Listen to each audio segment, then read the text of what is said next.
Y compartimos entonces la presentación de bromatología, que ustedes ya tienen también cargado, la presentación la tienen cargada previamente en el aula virtual.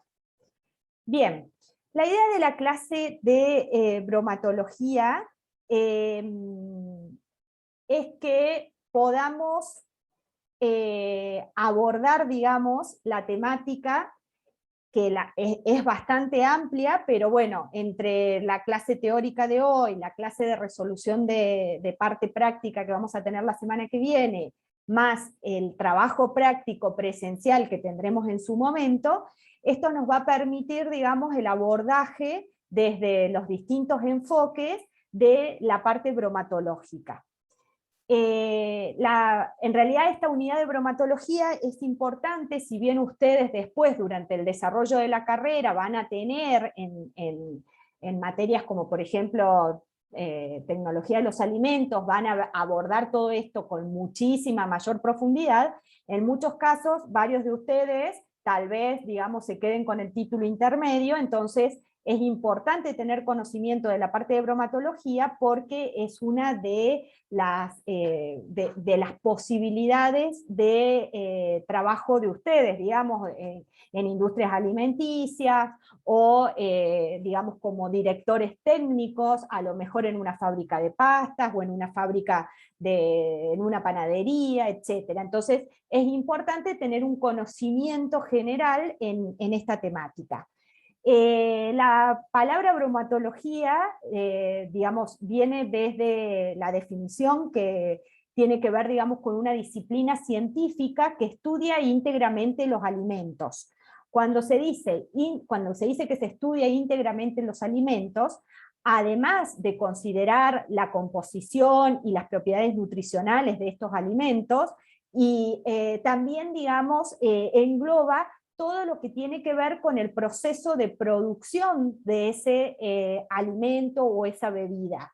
O sea, se va digamos, esta ciencia estudia desde la recepción de esa materia prima, todo el proceso de elaboración y el personal que está a cargo, digamos, de llevar adelante esta práctica, hasta el producto final, que sería el alimento que se va a consumir. Acá les dejo bien, digamos, específica la definición. Entonces, es la ciencia que estudia los alimentos, lo que es la producción, la manipulación, la conservación, la elaboración y distribución, y relacionado también con la parte sanitaria, con la composición cualitativa y cuantitativa de ese alimento, el impacto higiénico y toxicológico de las alteraciones y contaminaciones, cómo y por qué ocurren este tipo de contaminaciones, cuál es la tecnología más apropiada y cómo aplicarla. También involucra todo lo que es la utilización de la legislación para la seguridad alimentaria, esto es muy importante, para poder también proteger los alimentos y el consumidor, o sea, y por supuesto la finalidad última es proteger al consumidor, y también los métodos analíticos aplicados para determinar la composición y la calidad de esos alimentos. Entonces todo esto es lo que engloba la definición de bromatología. Acá les dejo tres definiciones básicas, que seguramente ustedes ya las saben, pero como para que quede bien en claro, porque en el transcurso de la clase las vamos a ir mencionando, que tiene que ver con la definición del alimento, que por supuesto un alimento es toda sustancia que se ingiere, ya sea en un estado natural, como puede ser por ejemplo una fruta, semi-elaborado o elaborado, y que se destina al consumo humano, incluyendo las bebidas, y cualquier otra sustancia que se utilice en la elaboración, en la preparación o en el tratamiento de ese compuesto. Por supuesto que dentro de alimentos no incluimos ni cosméticos, ni tabaco, ni sustancias que se utilizan únicamente como medicamentos. Después, con respecto a los nutrientes, que son las sustancias químicas consumidas normalmente como componentes dentro de un alimento. Estos nutrientes son los que son los encargados, digamos, de proporcionar energía y, digamos, contribuir al crecimiento y al desarrollo normal, digamos, de la salud y de la vida. en muchos casos las carencias o las deficiencias de estos nutrientes van a llevar a cambios físicos o fisiológicos característicos.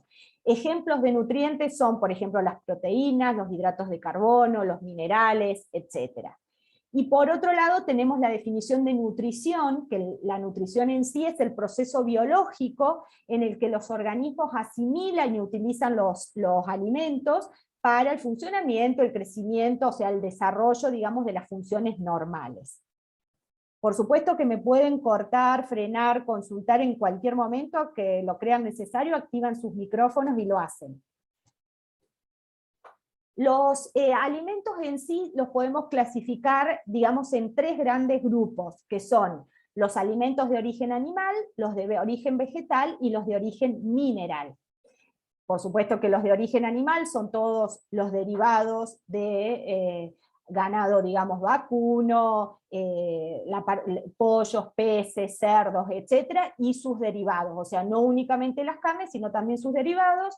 Dentro de origen vegetal, las frutas y verduras, y dentro de origen mineral tenemos, digamos, las sales, el agua, digamos, el agua consumible, que tiene un alto contenido en algunos casos de determinados minerales.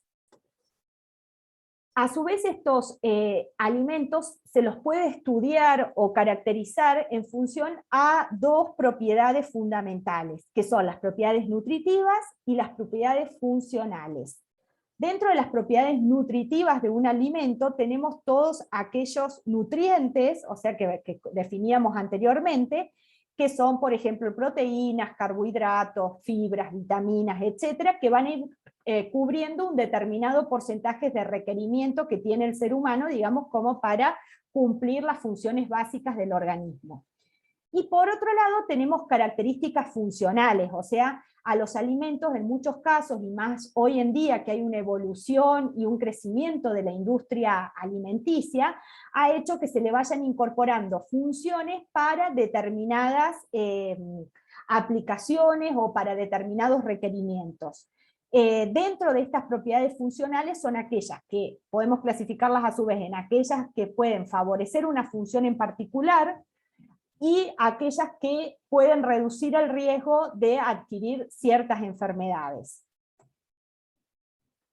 Analizando las propiedades funcionales, tenemos varias propiedades funcionales que vamos a ir desarrollando ahora. Por ejemplo, una de ellas son las propiedades sensoriales, y dentro de las propiedades sensoriales podemos analizar el color, o sea, la presencia de pigmentos en los alimentos. Estos pigmentos pueden ser propios o naturales, como es el caso de los pigmentos en las frutas, como pueden observar aquí en esta imagen.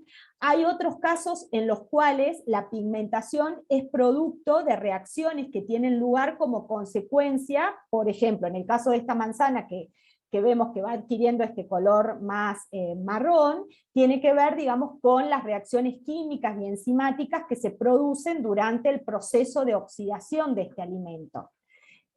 Por otro lado, puede ser también el caso de que el color sea adquirido luego de reacciones químicas que tienen que ver, por ejemplo, en el caso del dulce de leche, con un determinado proceso de calentamiento y las distintas reacciones que se van produciendo. Después también todo lo que tiene que ver con el calor, puede ser con el color, perdón, puede ser también con el agregado de sustancias químicas, como es el caso de los colorantes. Otra función sensorial es el sabor, como todos saben, dentro de nuestra, digamos, sobre la superficie de nuestra lengua, podemos encontrar las papilas gustativas, con las distintas zonas, o sea, las zonas que detectan más lo amargo, la parte que detecta el dulce, el salado, el ácido, etc. Y en función de esto es que podemos, digamos, determinar esas propiedades sensoriales en un determinado alimento. Luego tenemos lo que tiene que ver con la textura, o sea, la textura que muchas veces nosotros podemos caracterizar un alimento diciendo que es o pegajoso, o muy quebradizo, o por ejemplo cuando consumimos una manzana que decimos que tiene una característica de arenosa. O sea, todo esto tiene que ver con las características de ese alimento que pueden a su vez ser clasificadas en características mecánicas, geométricas, y otras como por ejemplo el contenido de agua o el contenido de grasa que puede tener este alimento. Luego también tenemos lo que son las propiedades funcionales, y dentro de esto las tecnológicas. Las tecnológicas tiene que ver, digamos, con una capacidad que tienen algunas sustancias para poder modificar o ajustar una determinada propiedad física o química de un alimento, como parte, digamos, del proceso de elaboración. Entonces, en este caso, por ejemplo, se puede lograr mediante el agregado, digamos, de determinantes sustancias, conseguir, por ejemplo, que un polvo, como es el caso de la gelatina, al hidratarse, digamos, se consiga el producto final. O lo mismo ocurre, digamos, con las propiedades de asociación y de reestructuración que puede verse en un flan, digamos, que ustedes compran en la caja que viene con el polvo, le agregan leche o en el caso de la gelatina el agua, y obtienen ese producto funcional. Lo mismo pasa también con algunas cremas heladas. Esto tiene que ver entonces con estas propiedades tecnológicas. Por otro lado, también tenemos las propiedades funcionales con respecto a los alimentos saludables.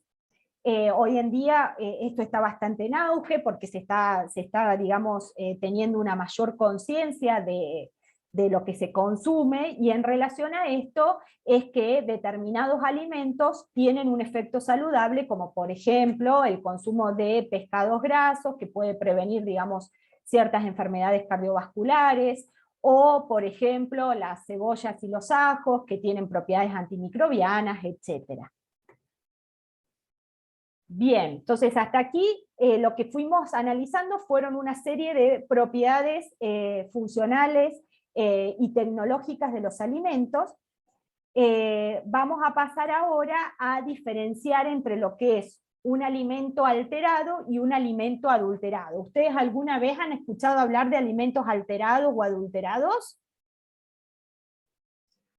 Adulterados me suena más que alterados. Bien, ¿y qué te suena o en relación a qué o qué ejemplo se te ocurre, digamos, de un alimento adulterado?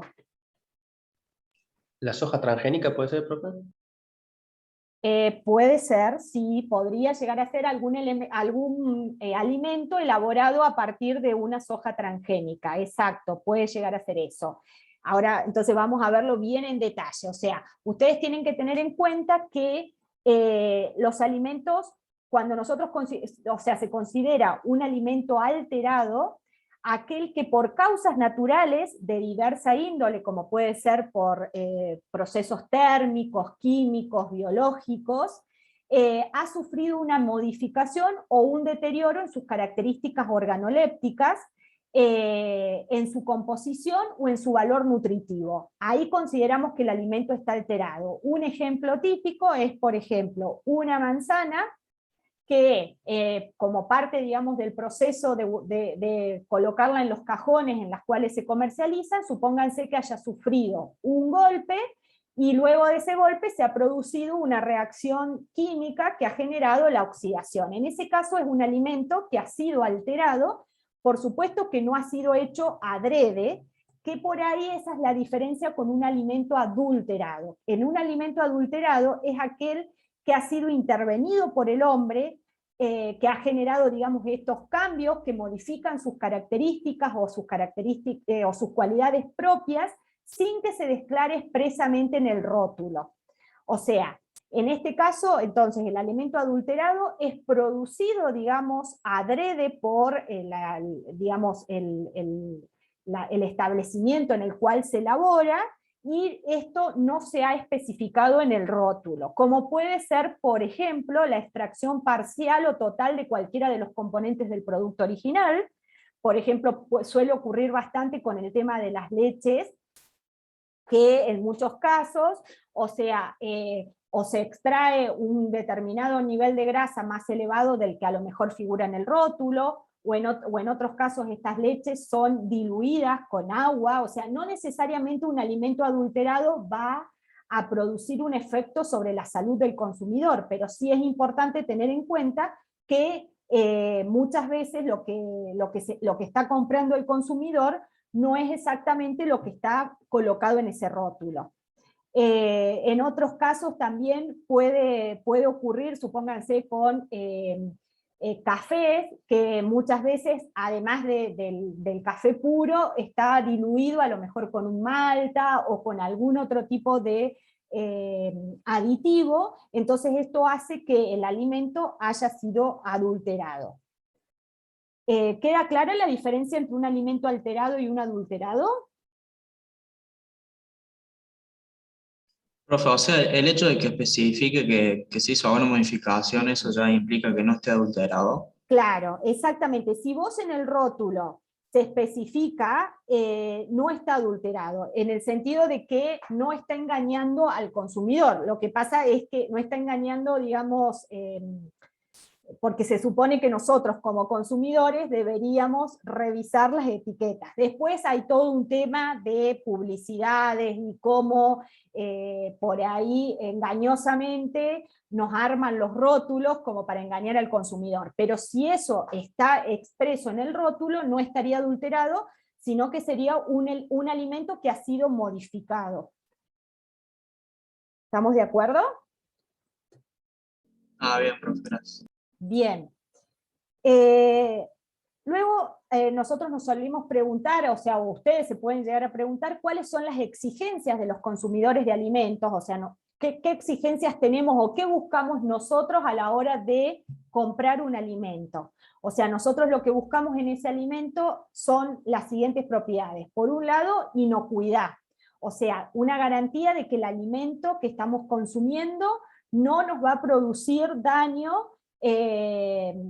digamos, no nos va a producir daño en relación ya sea a la parte de agentes, digamos, microbiológicos, o sea, que no nos va a producir una enfermedad, y por otro lado que esté, digamos, mantenido en todo su proceso, desde la elaboración hasta el almacenaje, el transporte y la distribución, de acuerdo con el uso que se le va a dar. Por supuesto que nosotros también buscamos que ese alimento tenga las propiedades nutricionales adecuadas, que sea de calidad, o sea, que cumpla con las especificaciones digamos que del cliente, o sea, que ese alimento tenga la forma, el color, el sabor, el porcentaje de sólidos, de minerales, digamos que está especificado, y que sea un alimento genuino. Cuando hablamos de alimento genuino, es un poquito por ahí lo que les comentaba con el ejemplo del café. Nosotros como consumidores, si estamos comprando café puro, o sea, esperamos que ese café sea genuino y no que nos tenga, digamos, esté diluido con malta o con algún otro tipo de producto. De hecho, hay cafés en góndola, digamos, que si ustedes ven específicamente la rotulación o la composición, de café puro no tiene absolutamente nada. Entonces, bueno, eso es por ahí lo que también como consumidores buscamos y exigimos, una determinada genuinidad. Profe, Sí.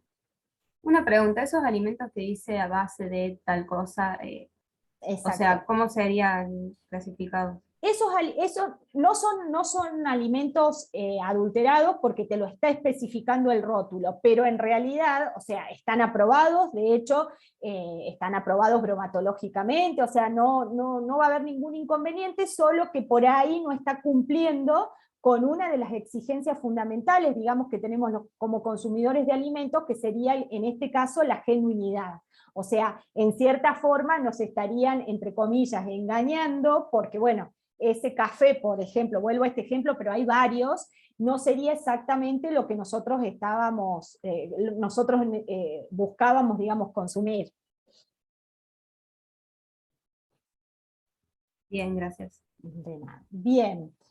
Por otro lado, también es importante hacer todo el análisis. Como ustedes saben, los alimentos son una fuente energética y nutricional, entonces es fundamental la declaración de valor energético y de nutrientes.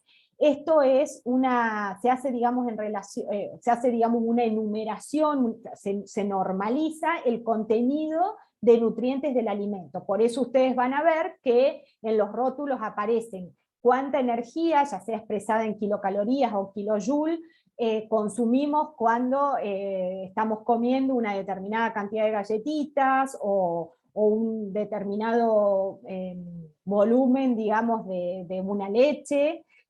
También es importante tener especificado y normalizado el contenido de nutrientes, o sea, cuántos gramos de carbohidratos, de proteínas, de grasas, de vitaminas, etcétera, tiene ese alimento.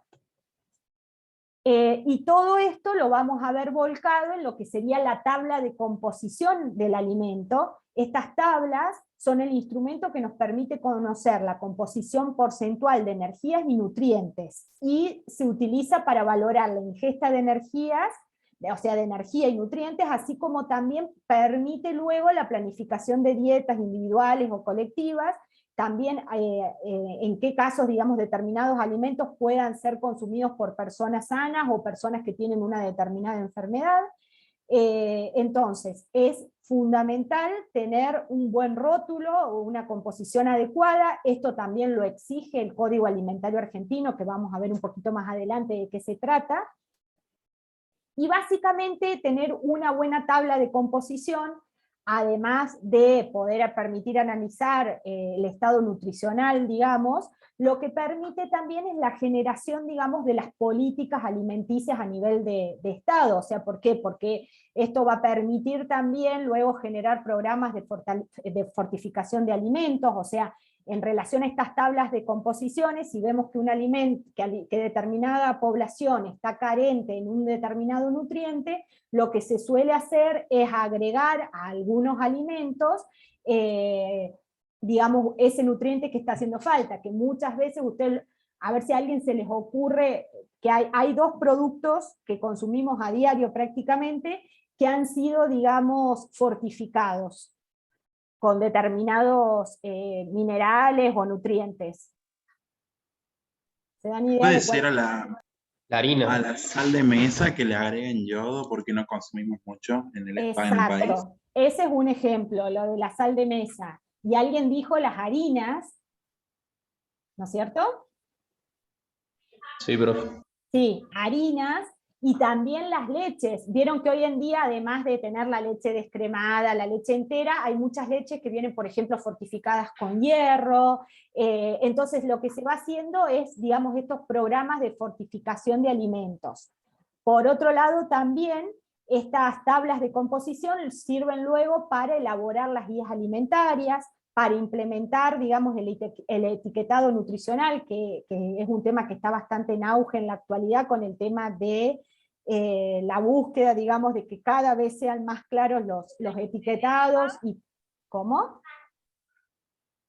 Se debe haber activado algún micrófono. Y por otro lado, esto también facilita el comercio internacional de alimentos en el marco de la globalización, o sea que en relación a todo esto, o sea, una buena tabla de composición ayuda o apoya a la industria de alimentos para desarrollar nuevos productos. Ahora bien, ¿cómo es esta información nutricional? ¿Cómo la leemos? Lo más común es encontrar este tipo de rótulos en las etiquetas de los alimentos, donde tenemos la información nutricional. Siempre ustedes van a encontrar, digamos, que esta información nutricional va a estar expresada en relación a una determinada porción. Por ejemplo, ya sea, supónganse que sea una bebida, en general una porción se considera un vaso o 200 mililitros, o porciones del envase, por ejemplo, si son galletas, fíjense que generalmente estas tablas dicen que la tabla nutricional está dada para 5 galletas que pesen tantos gramos. En relación a eso, entonces ustedes van a tener expresado en función de esa cantidad o de esa porción, qué contenido de energía, de proteínas, de grasas, de carbohidratos tienen presentes. Así como, por supuesto, todo lo que es vitaminas y minerales. A su vez también van a poder observar que en algunos casos se expresa, digamos, como un porcentaje de la dosis diaria de referencia. Entonces esto también está bueno como para tener una idea si ese alimento a lo mejor tiene un contenido de sodio más elevado del porcentaje normal que podríamos llegar a consumir en forma diaria. Entonces todo esto nos ayuda, digamos, o nos brinda información de lo que estamos consumiendo. Por eso es muy importante que hagamos una lectura de lo que consumimos. Bien. Ahora vamos a entrar un poquito con la parte de por qué se deterioran los alimentos, o sea, cuáles son los factores que generan el deterioro de los alimentos. Estos factores pueden ser de distinta índole y pueden ser clasificados como agentes físicos, agentes químicos, biológicos y mecánicos. Y dentro de estos tenemos una serie de variables, y por supuesto dependiendo de las variables, las características. Por ejemplo, dentro de los agentes físicos que producen la descomposición de alimentos, podemos encontrar la temperatura, la humedad, o sea, el contenido de agua, el aire, la luz.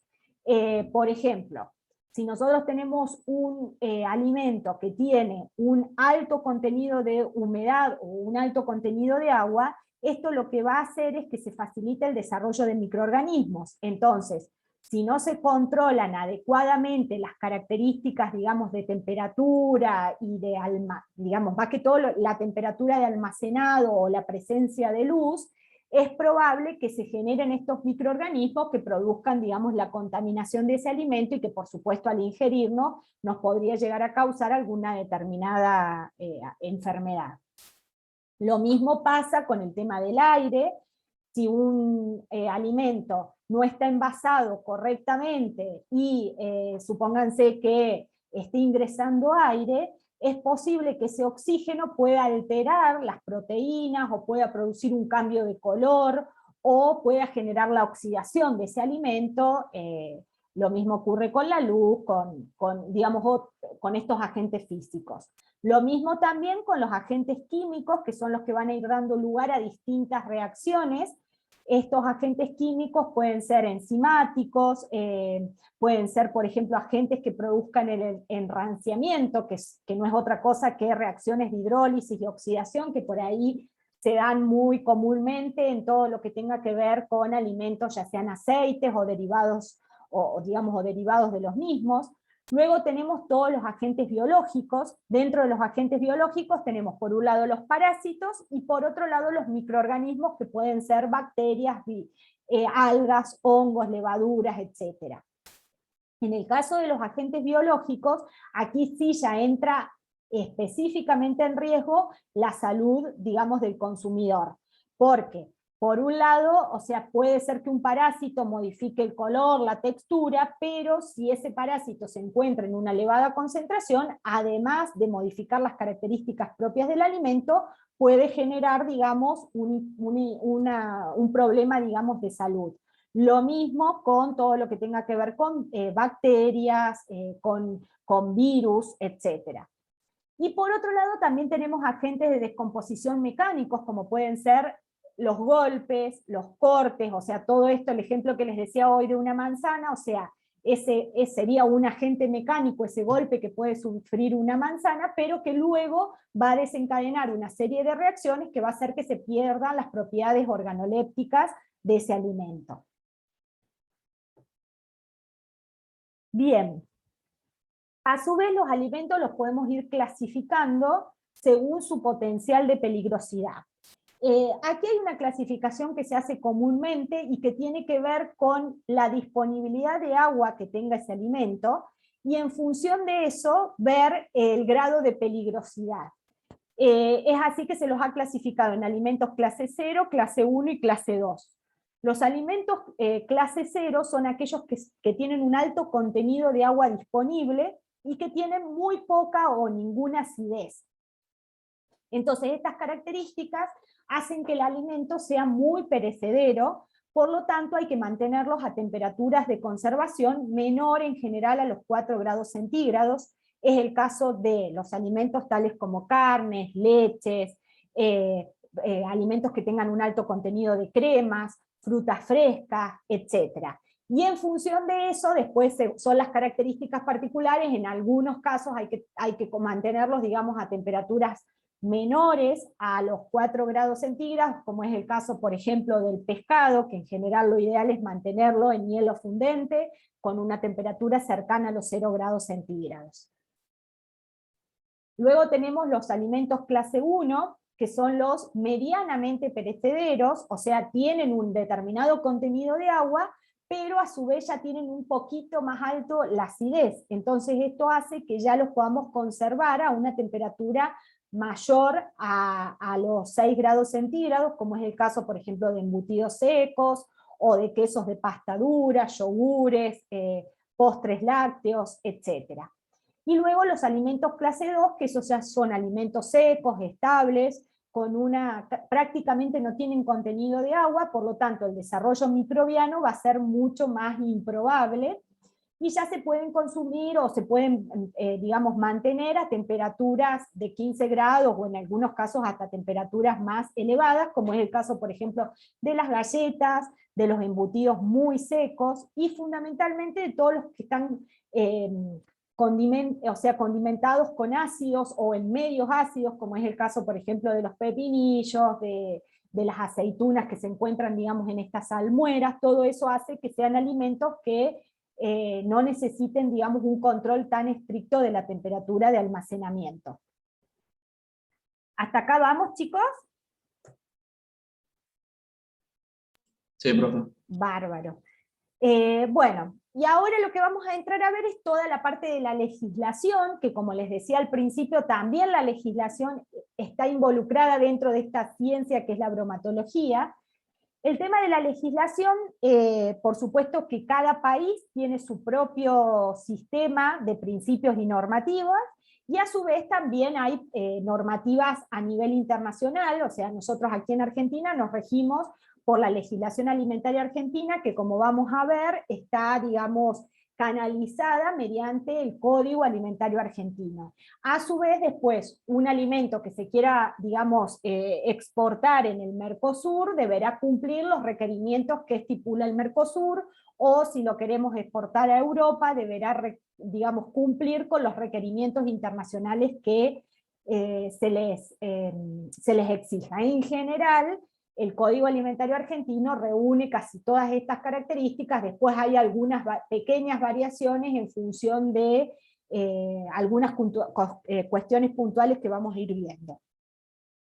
Entonces, la legislación alimentaria argentina es un sistema de principios y normativas que van a regular las relaciones que surjan de las actividades comprendidas, desde la producción de ese alimento hasta su consumo.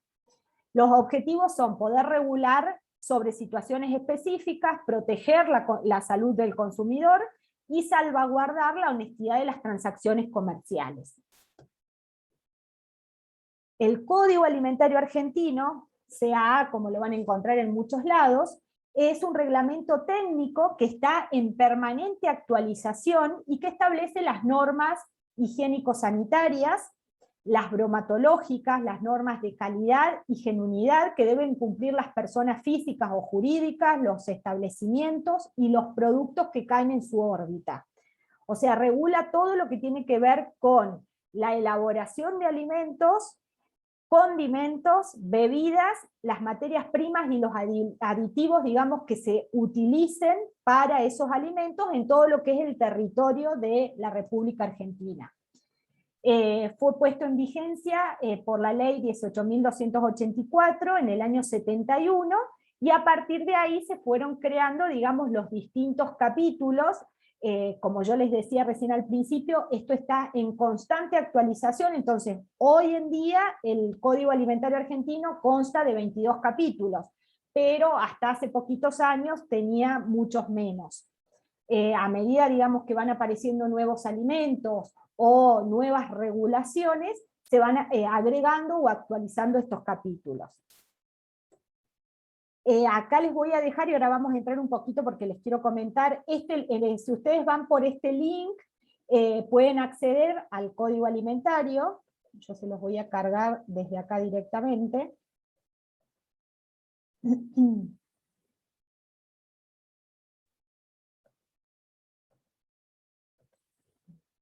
me lo va a dejar abrir.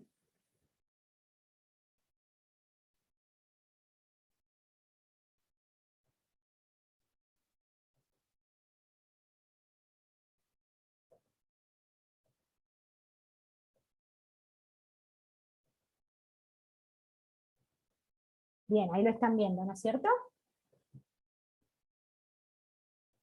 Sí, ahí se ve, profe.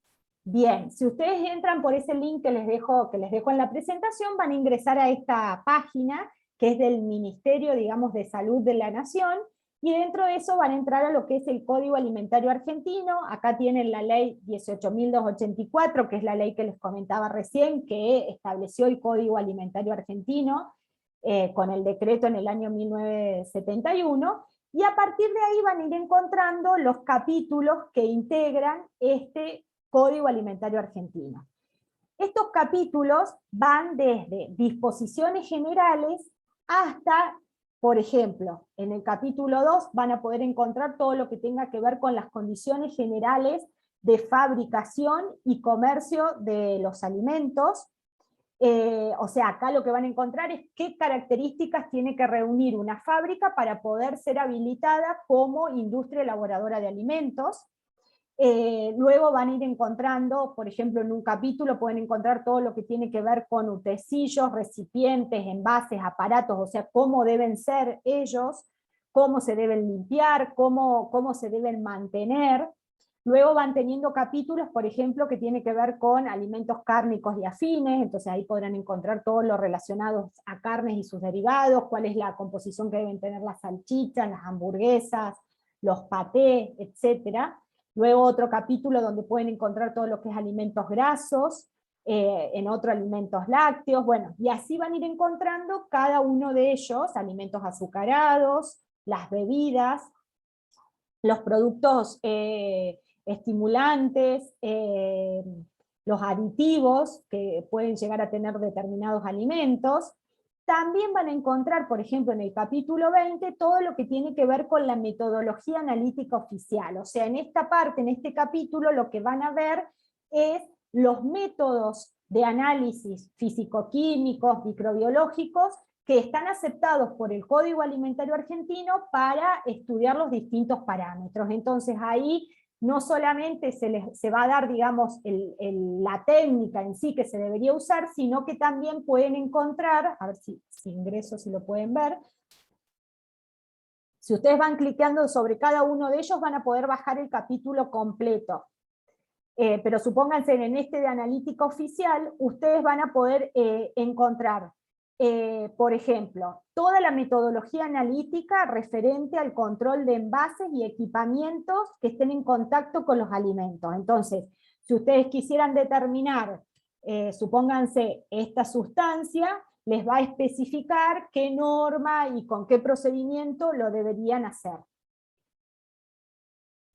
También pueden encontrar, digamos, los porcentajes permitidos, los máximos, los mínimos de cada uno de ellos.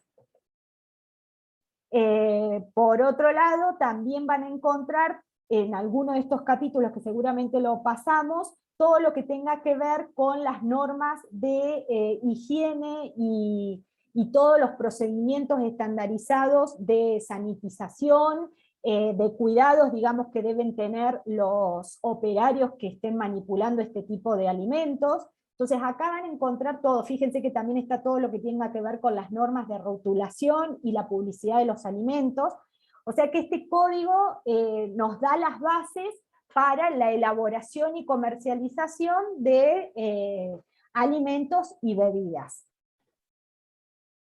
Les dejo esta página por si después a ustedes, la idea no es que se vayan a estudiar de memoria, ni mucho menos cada uno de estos capítulos, pero sí que ustedes puedan volver a entrar y empezar a familiarizarse, porque si en algún momento se desarrollan en la industria alimenticia, esta parte, o sea, el código, es fundamental que tengan conocimiento del mismo. Vamos a volver a la presentación.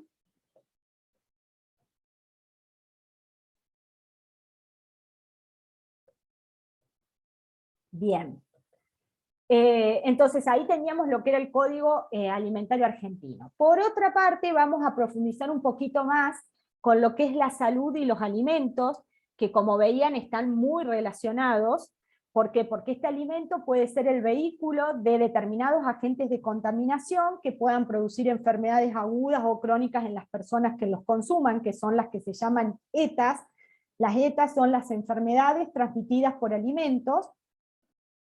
y que puede ser debido, digamos, estas enfermedades pueden ser producidas por el consumo de alimentos que han sido elaborados bajo deficientes condiciones de higiene.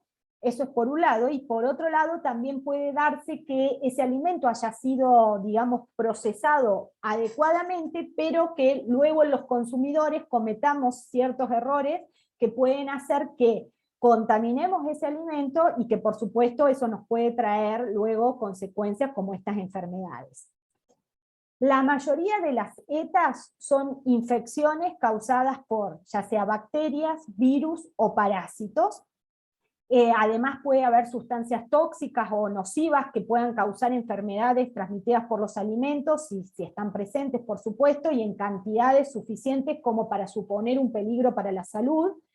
En este caso, estas, digamos, fuentes de contaminación pueden ser sustancias utilizadas en la producción animal, que está relacionado muchas veces con todas las hormonas y antibióticos, digamos, que se les inyectan a los animales. Por supuesto que, como les decía anteriormente, hay un rango que está permitido y que no va a producir, digamos, una transmisión de enfermedades, pero hay otros casos en que estos porcentajes son muy elevados, entonces ahí sí ya tenemos una consecuencia sobre el consumidor. También puede haber sustancias utilizadas en la producción agrícola, como es el caso de los plaguicidas, de los herbicidas, y que por ahí también en eso está muy relacionado también con el tema de la soja y de los distintos agroquímicos que se utilizan, por ejemplo, para su cultivo. En otros casos también estas enfermedades pueden ser producidas por una contaminación natural del alimento, como puede ser, por ejemplo, el caso de hongos venenosos, o de determinados microorganismos que generan micotoxinas que pueden causar enfermedades. O también hay casos en que son alimentos que han sido, digamos, que han estado en contacto con un proceso de contaminación ambiental y, por ejemplo, puedan tener depositados metales pesados, como es el caso un ejemplo muy común, es el tema de los peces, que digamos que en los cuales se puede encontrar un elevado contenido de metales pesados. Esos metales pesados han llegado, digamos, a ese pez, mediante el consumo de aguas que tengan un contenido elevado de este tipo de metales. ¿Cuál es qué enfermedades de transmisión, transmitidas por alimentos conocen? Hay varias que son, digamos, de conocimiento público y que muchas veces lamentablemente, digamos, las vemos en las noticias. ¿Alguien se anima a mencionarlas? ¿La triquinosis? Puede ser una, la triquinosis, exactamente, sí. ¿Cuál otra más podría ser? ¿Puede ser? ¿Cómo? ¿El botulismo? El botulismo. ¿Qué es el botulismo? ¿Alguien sabe? Bien. De los embutidos puede ser que provenga seguido, o sea que se puedan formar los microorganismos. La verdad que no recuerdo el tipo de bacteria que... En realidad en el botulismo, por ejemplo, suele ocurrir mucho con conservas que no han sido, digamos que no, en las cuales no se ha conservado, digamos, el vacío necesario, o muchas veces se han pinchado determinadas latas y bueno, y se ha producido, digamos, la contaminación, pero bueno, en el caso del botulismo puede llegar a producir hasta la muerte. Después hay una enfermedad muy en auge los últimos... El Sí. cólera, ¿no es? Cólera también es otra enfermedad transmitida por alimentos, sí. Salmonela también puede ser. La salmonela, presente mucho en huevos, por eso muchas veces no son del todo recomendables las mayonesas caseras, salvo que por supuesto los huevos que usemos estén pasteurizados, porque pueden llegar a tener, digamos, un determinado contenido de salmonela que luego lo consumimos en este tipo de alimentos. O también lo que tenga que ver con el síndrome urémico hemolítico, que lamentablemente en los últimos años ha sido una de las enfermedades que ha producido muerte más que todo en niños, que tiene que ver con la bacteria Escherichia coli, que está presente, digamos, muchas veces en alimentos tales como carnes, o en muchos casos también en lácteos que no han conservado, digamos, la cadena del frío necesaria. A veces también el síndrome hemolítico también se produce por una contaminación cruzada, o sea, por ejemplo, cuando hemos usado un utensilio, un cuchillo, una tabla para cortar una carne cruda y luego en ese mismo lugar hemos cortado una verdura que se come cruda. Entonces las bacterias, digamos, presentes se han, digamos, depositado sobre ese alimento y luego al consumirlo generan el síndrome urémico hemolítico, que la verdad que tiene consecuencias, o sea, en algunos casos por supuesto que produce la muerte, y también las secuelas que deja son de bastante importancia. O sea que la mayor parte de estas enfermedades puede atribuirse o al mal manejo de los alimentos, ya sea porque el estado de salud, o sea, un estado de salud inapropiado, o sea, los portadores de enfermedades que pueden transmitirse, digamos, por hábitos deficientes de higiene por parte de las personas que manipulan estos alimentos. Acá es fundamental que, y bueno, por supuesto que las industrias alimenticias tienen un control muy exhaustivo de los operarios, digamos, de las distintas, digamos, elementos de protección que se utilizan, guantes, digamos, especies de guardapolvos, o sea, todas las medidas higiénicas para evitar que contaminen el alimento que están produciendo. Por otro lado, también puede producirse, digamos, la contaminación de alimentos cocidos con alimentos crudos, que era lo que hablábamos recién, que se le llama comúnmente contaminación cruzada, o puede darse también el caso de que la cocción de los alimentos sea insuficiente, entonces esto no permita la destrucción total de los microorganismos, como es el caso, por ejemplo, de todo lo que tenga que ver con carne molida, o sea, las distintas elaboraciones que se hacen con carne molida. Es fundamental, digamos, una cocción adecuada.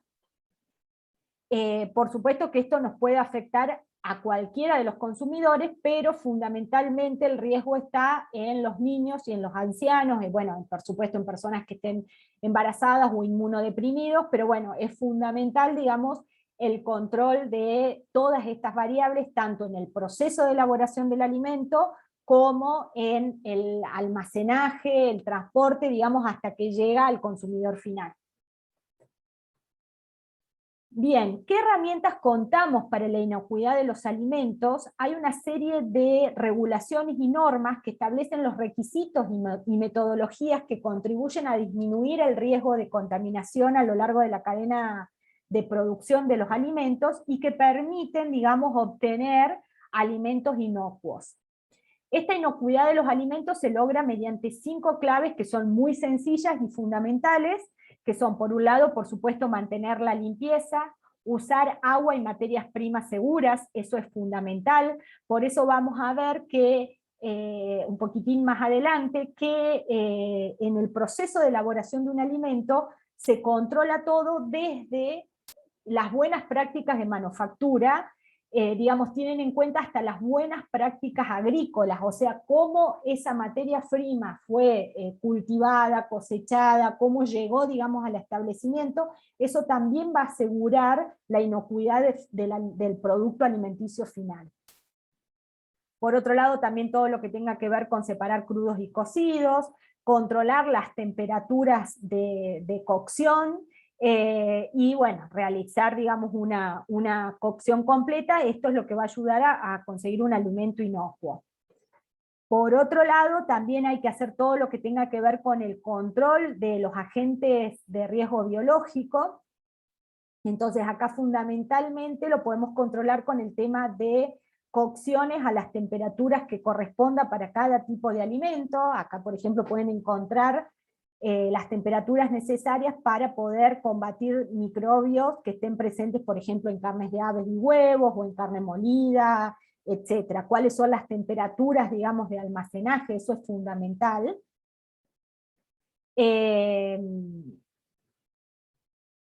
Bien, luego también tenemos todos los agentes químicos, o sea, se debe, digamos, tener estricto control de los agentes que se utilizan, ya sean como aditivos, ya sea como agentes desinfectantes. Entonces hay que ver que estén habilitados por el Código Alimentario Argentino y que sean manipulados y colocados de forma correcta.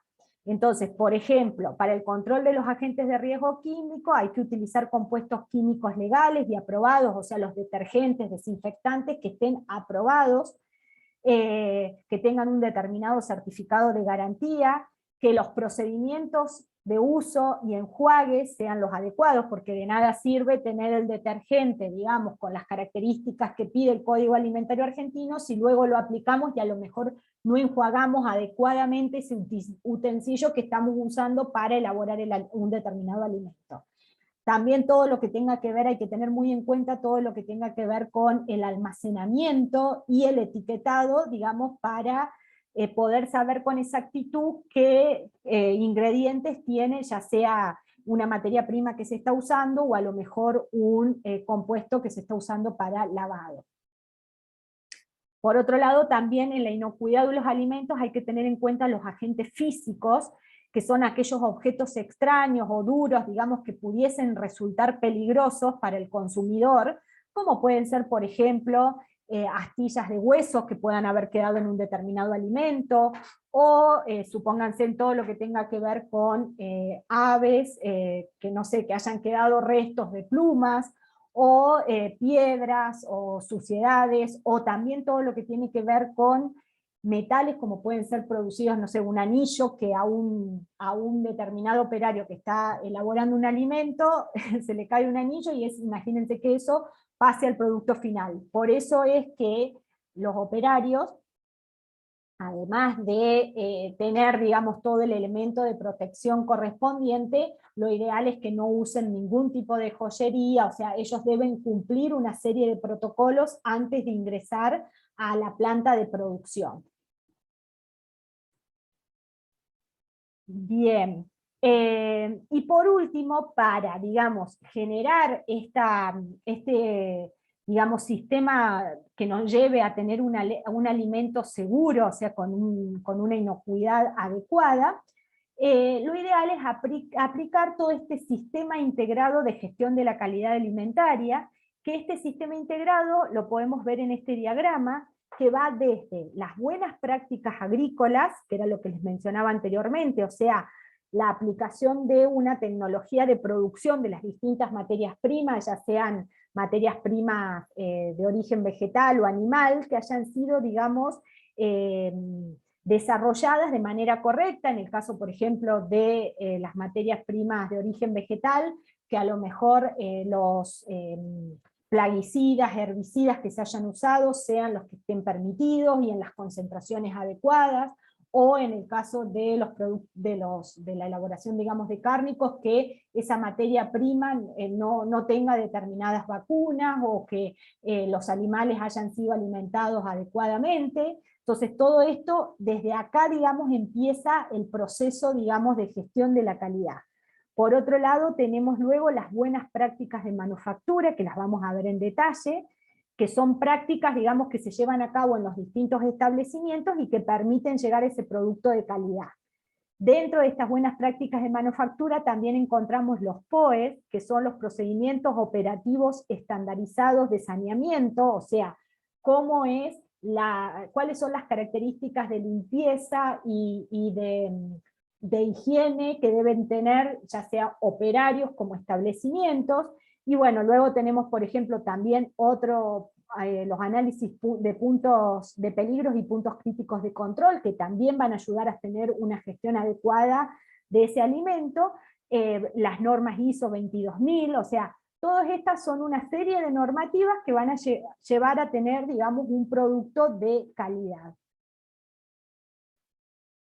Dentro de estas buenas prácticas de manufacturas, las BPM, son una serie de prácticas y procedimientos que se encuentran incluidos dentro del Código Alimentario Argentino. O sea, las BPM y los POE se encuentran establecidos, digamos, por el Código Alimentario Argentino, por lo tanto son obligatorios para los establecimientos que comercialicen sus productos en el país. Y son una herramienta clave para lograr la inocuidad del alimento, digamos, si se los manipula de la forma que lo establece este código. Las buenas prácticas de manufactura lo que nos dan es una serie de procedimientos generales, ya sea aplicados y de mantenimiento, tanto en lo que es el establecimiento, o sea, desde el momento que llega esa materia prima a la planta, todos los procesos incluidos dentro de la planta de elaboración, el transporte hasta que llega digamos, al producto final. Si ustedes quieren, dentro, les dejo, digamos, este link, que no vamos a entrar ahora porque estamos con poquito tiempo, pero se los dejo para que ustedes lo puedan ver, que tiene que ver con, digamos, este capítulo de las buenas prácticas que están dentro del ADMAT, y que, bueno, es interesante si lo quieren usar como material de referencia bibliográfico. Estas BPM, digamos, que hay que tener en cuenta para poder implementarlas. Las BPM es fundamental tener en cuenta estos 7 puntos que se enumeran aquí. Por un lado, implementarlas en las materias primas, en el establecimiento, en el personal, en la elaboración del producto, almacenado y transporte, control del proceso y documentación. Entonces, en función a esto, ¿cómo, digamos, las vamos a ir aplicando? Es analizando un control estricto, digamos, analítico, digamos, de las materias primas que ingresan, por ejemplo, en una industria que elabore productos lácteos, donde su materia prima es la leche. Por supuesto que esa leche, antes de ingresar al establecimiento, se analiza y se ve si cumple los requerimientos fisicoquímicos, biológicos necesarios para poder recién empezar a producirlo. Eso es el primer paso fundamental, digamos, en una industria de este tipo. Luego tenemos todo lo que tiene que ver con el establecimiento. Entonces, en el caso del establecimiento, se verá que reúna, digamos, además de las características de construcción, porque por supuesto que está estipulado en el Código Alimentario Argentino cómo debe ser no sé, una planta de producción de leche, qué características deben tener los pisos, las paredes, sus operarios. Por supuesto, todos los operarios que trabajan en la industria alimenticia son capacitados, además de en el proceso en sí, en todo lo que tiene que ver con las normas de higiene y seguridad. Después también todo lo que tiene que ver con el almacenamiento y el transporte, o sea, qué características de cámaras tienen que tener los camiones, digamos, que transporten luego estos productos, supónganse, si seguimos con el ejemplo de los lácteos, esos lácteos hasta llevarlos al supermercado, y también en el supermercado cuáles son las características de temperaturas, los tipos de heladeras que se requieren para mantener ese tipo de alimentos. Y por supuesto que la etapa de control del proceso es fundamental, y toda esta información hay que irla documentando, desde la recepción de esa materia prima hasta el producto final, porque eso después puede servir para un proceso de auditorías o una determinada inspección que se haga. Entonces eso está todo registrado y documentado. ¿Hay alguna duda hasta esta parte?